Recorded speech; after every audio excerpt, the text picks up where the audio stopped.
Smoke rises from a cooking fire beside the tents of Isaac in Hebron as a man stumbles out of the deep wilderness, his body heavy and his breath shallow. He is a man of the field, a killer of game. But today, his hands are empty. He smells the boiling pot. He looks at his brother sitting by the flames. And then he makes the most famous, devastating trade in the history of the ancient world. He sells his birthright, the eternal covenant of Abraham, the promise of nations, traded away for a single bowl of soup. We have always read this as a hungry man making a foolish, impulsive choice. But look closer at the bowl. Watch what the text does. The words Esau uses to beg for this meal do not sound like a man asking for a recipe. He asks for a color. Twice. Listen to the King James Version of Genesis, chapter 25, verse 30. And Esau said to Jacob, "Feed me, I pray thee, with that same red pottage, for I am faint." Therefore was his name called Edom. Stop right there. In the English, it sounds like he is just pointing at a stew. But turn the English back into the Hebrew it was translated from. Esau does not say red pottage. He repeats the word in a frantic, almost panicked stutter. Ha, Adam, ha, Adam. The red, the red. It is the plea of a man fixated on blood. Why does an expert wilderness survivor, a man who knows how to endure the harsh desert of the Levant, trade an eternal holy lineage for a single bowl of red lentils? To answer that, we have to pull back the lens. Picture it. A tent, a fire, two brothers. We assume this is just a random afternoon in the life of the patriarchs, but the desert hides a calendar. There is an ancient Aramaic expansion of the Torah, passed down through the centuries and known to scholars as the Targum Pseudo-Jonathan. It was written to capture the oral traditions of the Jewish people, the details too heavy to fit in the margins of the parchment. And the Targum records the exact date this fire was lit. It was not a random day. The Targum tells us the lentils Jacob was boiling were not a common hunter's meal. They were a mourner's dish. They were round, without a mouth, symbolizing the silent circle of life and death, the grief that swallows a family. Because on the very day Esau came walking out of the field, the greatest man in the ancient world had just taken his final breath. Abraham, the grandfather of these two boys, had died. See the scene. Jacob is not just cooking. He is preparing the traditional meal of consolation for his father Isaac, whose heart is shattered by the loss of Abraham. The camp is in mourning. The air is thick with the scent of death and wood smoke. And out of the wilderness walks Esau. He does not ask about his grandfather. He does not weep. He looks at the boiling, crimson pot and demands the red. He claims he is faint. The King James uses the word faint. Genesis 25:29. Esau came from the field, and he was faint. We read that and think he is just tired from tracking game, just a man who missed a meal. But the Hebrew word for faint here holds a much darker weight. It is not the exhaustion of a tired hunter. It is the exhaustion of a man running for his life. One brother sits by the fire mourning the dead, while the other stumbles out of the wild demanding the red, running from something the English text refuses to name. But the Hebrew word for his exhaustion leaves a trail of breadcrumbs straight back into the shadows of the field. What exactly was Esau running from that day? The dust of the Canaanite hill country clings to Esau's skin as he collapses near the cooking fire, gasping for air. He is a master of this harsh terrain. He knows how to pace himself under the brutal Levantine sun. Yet Genesis 25:29 says simply, Esau came from the field, and he was faint. We picture a hunter whose prey eluded him, a man dragging his feet after a long, frustrating trek for deer, reading, not inventing. To understand this exhaustion, we must track the language. The Hebrew word translated as faint is ayef. It means parched, weary, drained to the marrow. But the biblical writers do not use words by accident. Watch what the text does. When you search for this specific word, elsewhere in the canonical pages, a much darker silhouette emerges. Look at Judges chapter 8, verse 4. Gideon and his 300 men crossed the Jordan River, and the text says they were faint, yet pursuing them. Faint, ayef, exhausted from wielding the sword, exhausted from active, bloody warfare. Now listen to Jeremiah chapter 4, verse 31. The prophet cries out in anguish, "For I have heard a voice as of a woman in travail, the voice of the daughter of Zion, that bewaileth herself, that spreadeth her hands, saying, Woe is me now, for my soul is wearied because of murderers." Stop right there. My soul is wearied. The King James translates the exact same Hebrew word, ayef, as wearied. But look at the context. It is an exhaustion linked directly to the presence of murderers. It is the draining of the life force that comes from proximity to slaughter. Esau is not faint from walking. He is faint from killing. He is experiencing the physiological crash of massive adrenaline depletion, the heavy breathing, the immediate, desperate craving for sustenance, the frantic demand for the red. He is staring at the boiling pottage, but his mind is still locked in the violence of the field. Two brothers, two different kinds of red. Jacob stirs the red of mourning, the lentils of death for his grandfather Abraham. Esau craves the red of violence, the echo of the field. I hold this as one reading, a careful tracing of the biblical threads, not the final word. But the shadow it casts is impossible to ignore. He asks for the red because blood is still ringing in his ears. The wilderness he just walked out of was not a hunting ground for wild game. It was a battlefield. Genesis tells us he was a cunning hunter, a man of the field. But you do not run to the point of absolute physical collapse unless the thing you are hunting has the power to hunt you back. A violent clash in the open wild. A man running for his life. But the canonical text remains silent on the details, sealing the event in the short phrase, "He was faint." The ancient Jewish historians, however, did not let the silence stand.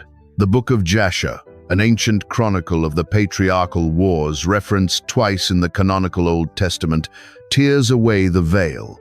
It places another man in the brush that afternoon. The wilderness holds the echo of a collision between two apex predators. The ancient records name the other man hunting in the dirt that day. Who was Esau fighting? The thick brush of the Hebron wilderness snaps under the weight of an ancient king. The canonical text introduces him long before Esau is born. Genesis chapter 10, verse 9, remembers him as a towering legend. He was a mighty hunter before the Lord. Wherefore it is said, even as Nimrod, the mighty hunter before the Lord. Read that again. Nimrod, the architect of Babel, the first tyrant to consolidate power after the floodwaters receded. Western reading often isolates the figures of Genesis into neat, separate eras, assuming Nimrod turned to dust centuries before the patriarchs. But the ancient Jewish chronologies map a different reality. The Book of Jasher, a historical record cited by name in the canonical books of Joshua and 2 Samuel, tells us Nimrod's reign stretched far into the days of Isaac. Both Nimrod and Esau were masters of the field. Both men carried lethal, violent reputations. And on the exact day Abraham died, Jasher records that these two apex predators finally crossed paths. Picture it. The old king of Shinar is out hunting, flanked by two of his mighty men. Esau is concealed in the crags of the desert, watching them move through the brush. The tension in the field is absolute. Jasher records that a sudden, Brutal ambush shattered the quiet of the wilderness. Esau struck from the shadows. He severed the head of Nimrod, slaughtered his 2 guards, and immediately fled for his life as the shouts of Nimrod's approaching army echoed across the rocks.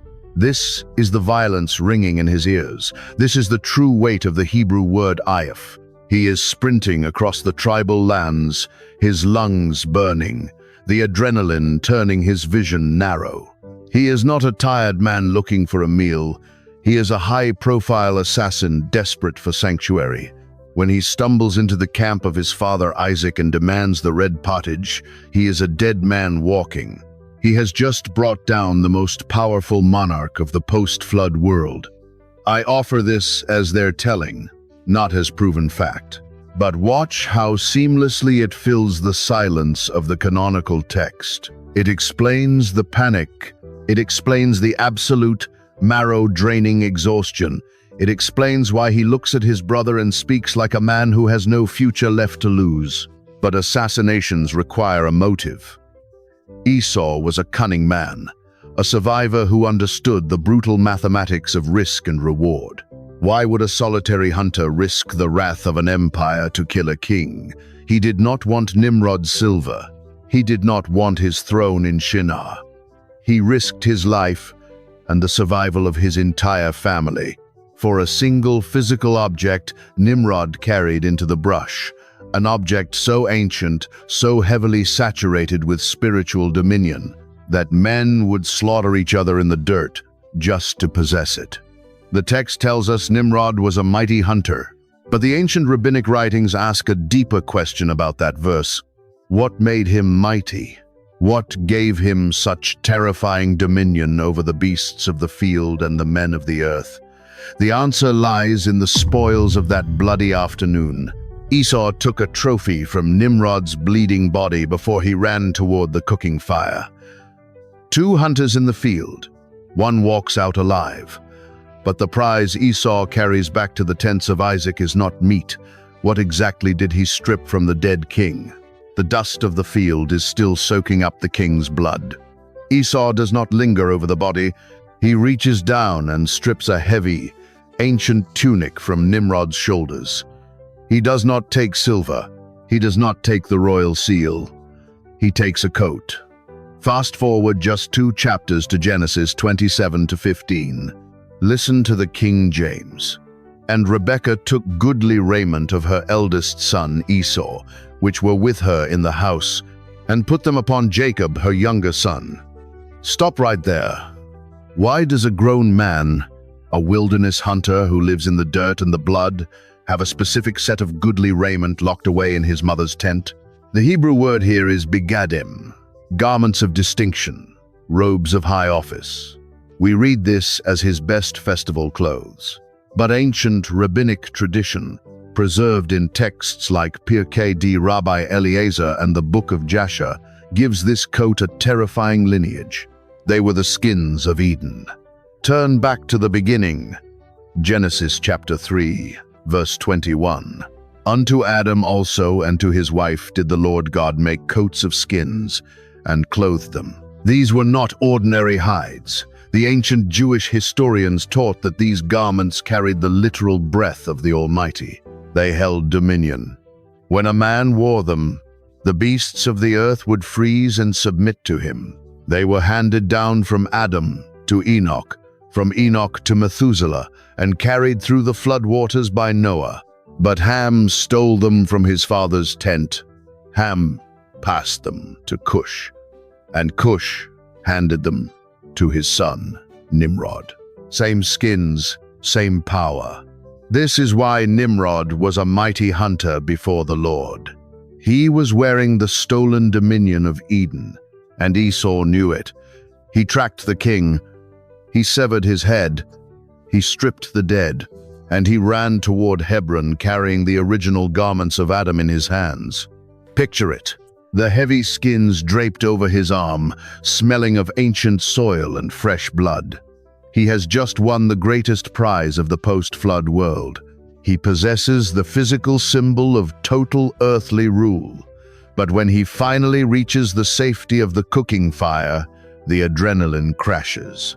The reality of the assassination sets in. Nimrod's mighty men are coming for him. He drops to the dirt beside Jacob and the boiling red lentils. Genesis 25-32 captures his exact words. And Esau said, "Behold, I am at the point to die, and what profit shall this birthright do to me?" Sit with that. I am at the point to die. We have always been taught he was just exaggerating his hunger, a melodramatic hunter complaining about an empty stomach. But look at the text through the lens of the blood-stained field. The man has just killed the emperor of Shinar. The king's soldiers are hunting him. He is panting, exhausted, holding the garments of Eden, staring at his brother's fire. I offer it as that, one tradition's record. But watch how it transforms a foolish complaint into a literal, desperate confession. He believes he has only hours left to live. He holds the physical garments of earthly dominion. But Jacob is holding something else entirely. Jacob holds the birthright. If Esau possesses the coats of Adam, why does the birthright matter at all? And what exactly is he throwing into the fire? The smoke from the morning fire blows across the Hebron camp, stinging the eyes of the two men sitting in the dust. Esau breathes heavily, the stolen skins of Eden draped across his lap, his hands still stained from the slaughter in the field. Two brothers, two different economies. Genesis 25-31 records the ultimatum, and Jacob said, "Sell me this day thy birthright." We read that and picture a dispute over a will. We imagine a greedy younger brother swindling his sibling out of sheep, grazing land, and a double portion of Isaac's silver. We view the birthright as a financial portfolio, not sheep, not land, not silver. Look at the Hebrew word for birthright, bikorah. In the Western mind, inheritance is purely material. But in the ancient Near East, long before Moses ascended Sinai, long before the tribe of Levi was ever separated for temple service, the Bikorah carried a terrifying, holy weight. The firstborn son was the appointed priest of the family. Watch what the text does later in Numbers chapter 3, verse 12. The Lord speaks to Moses to establish the formal priesthood. "And I, behold, I have taken the Levites from among the children of Israel instead of all the firstborn, that openeth the matrix among the children of Israel. Therefore the Levites shall be mine." Read that again. God had to formally swap the Levites for the firstborns, because originally the firstborns belonged to the altar. They were the ones who carried the sacrificial knife. They were the mediators between the blood of the Lamb and the fire of the Most High. The Book of Jubilees, kept whole in the Ethiopian canon, confirms this unbroken chain of patriarchal priesthood. The birthright was the right to minister before God. Abraham stood at that altar. Isaac stood there. To hold the Bikorah was to hold the spiritual covering for the entire bloodline. Same altar, same blood. Picture the scene at the fire. Jacob is not looking at a hungry hunter whining for a meal. He is looking at a man covered in the blood of an earthly king. I hold this as their telling, not as proven fact, but look at the scales of the trade. Esau has just risked his life to steal the garments of Adam, the ultimate ancient symbol of physical, earthly dominion. He possesses the world. Now Jacob looks at him and demands the unseen. He demands the holy right to stand at the altar. Genesis 25-32 records Esau's reply. And Esau said, "Behold, I am at the point to die, and what profit shall this birthright do to me?" It is not a joke.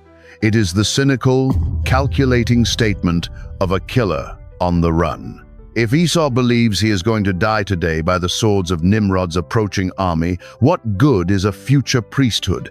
What good is an invisible covenant when your own blood is about to soak the Hebron dust? He holds the physical power of the present world, and he despises the spiritual weight of the world to come. But Jacob does not just slide the bowl across the dirt.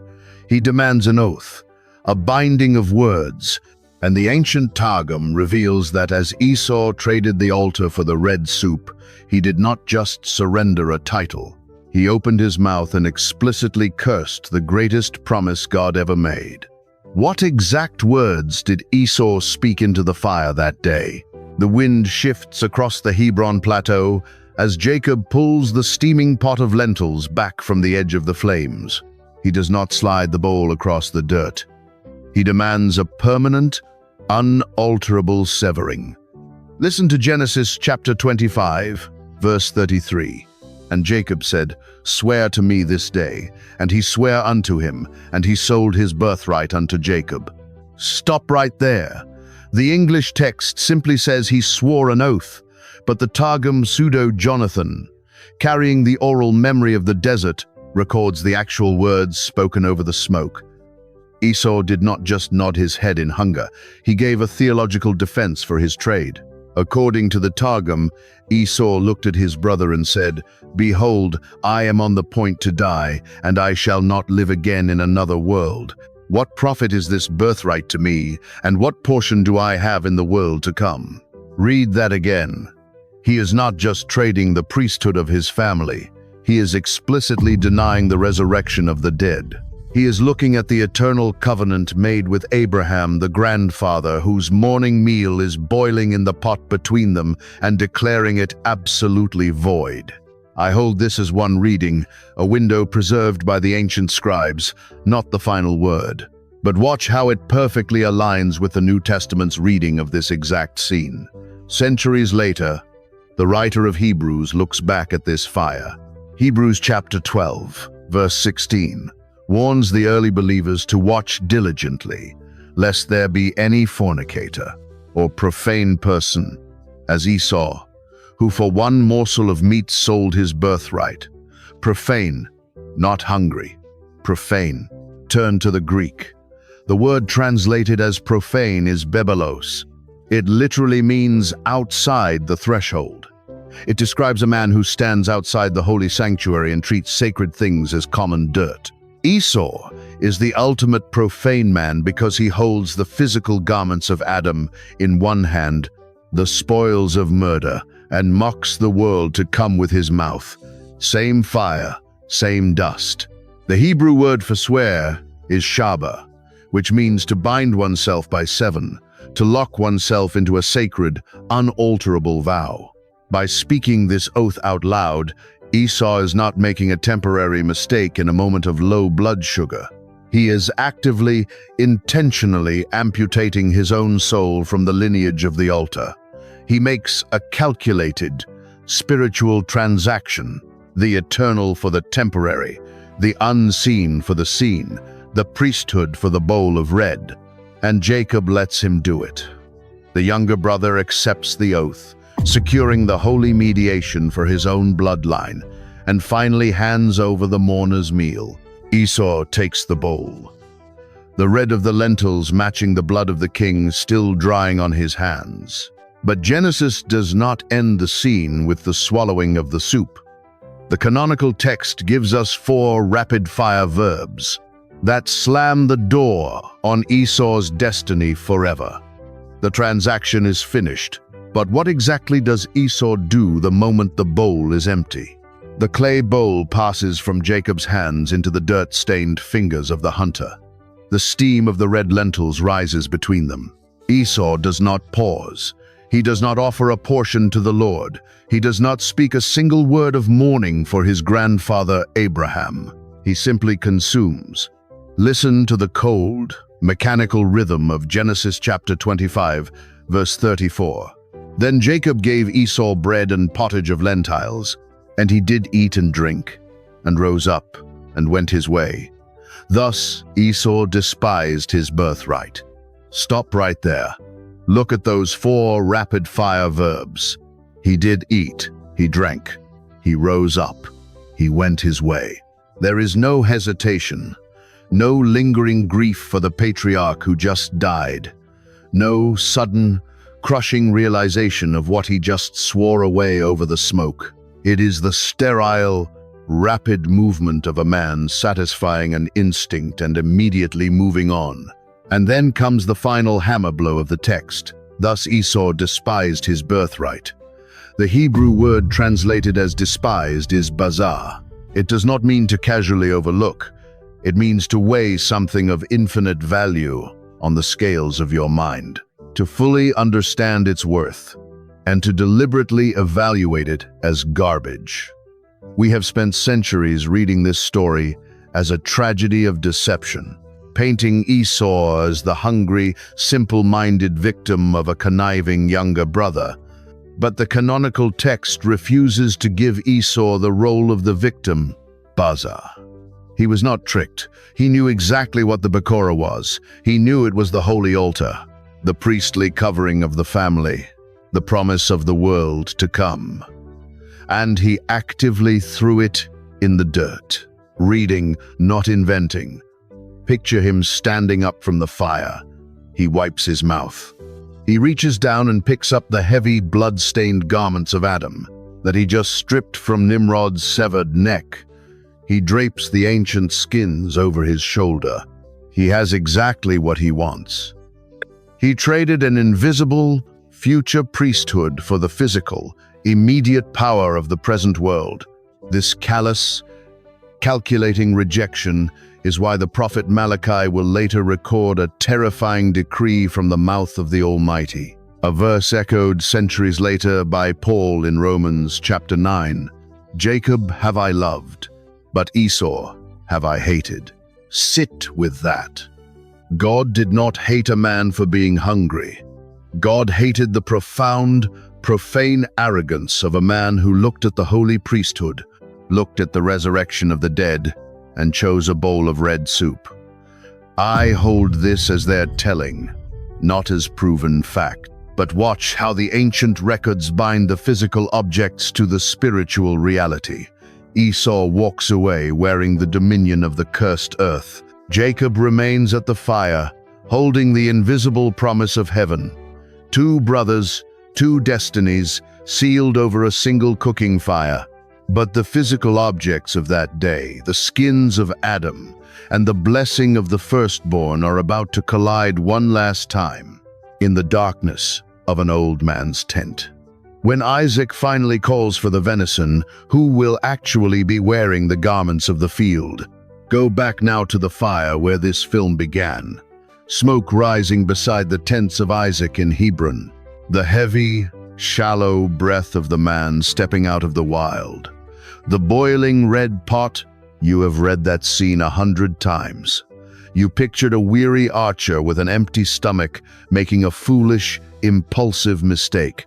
But tonight, look closely at the dust on his skin. It is not the dust of a hunting trail. It is the dust of an assassination. Look at the heavy, ancient coat slung over his bleeding arm. The skins of Eden, stripped from the severed neck of a king in the brush. Watch what the text does. Look at the bowl in his brother's hands. It is not just a savory stew. It is the silent, mouthless meal of mourning for Abraham. The patriarch is dead, and the holy priesthood of the family is lying on the dirt between them. Two brothers, two economies. Esau was not tricked by a clever recipe. He was a man running for his life, staring at the invisible promises of God and choosing the bloody, tangible reality of the present world. He demanded the red of the pot because his hands were still stained with the red of the field. The birthright was never about who owned the most sheep or silver in Canaan. It was about who had the right to stand before the creator of the universe with the sacrificial knife. Genesis leaves us with the chilling image of a man who held the keys to the holy altar, weighed them against his own immediate survival, and threw them in the dirt. He sold the altar. He despised the resurrection. And he walked away wearing the cursed dominion of the earth. This is one reading, not the final word. I offer it as a bridge between the canonical silence of the King James and the ancient memory of the Jewish scribes. We finally know why the hunter was faint. We know why he mocked the world to come. But the desert is still holding the rest. Because decades later, when old, blind Isaac lies trembling on his bed and calls for the venison to pass on the final, irrevocable blessing, the birthright and the garments will collide one last time. Jacob will not just steal the blessing with his voice. He will walk into the shadows of his father's tent, wearing his older brother's goodly raiment, the very coats of Adam that Esau killed Nimrod to possess. The blessing and the garments will finally unite. But what Isaac truly smelled on those ancient skins in the dark, that is a mystery for another night. If you made it to the end of this fire, comment the word "watched" and subscribe to the channel, because we are pulling the oldest, forgotten threads of the text back into the light, and send this to one person who loves the mysteries of Genesis but has never heard what really happened in the field that day.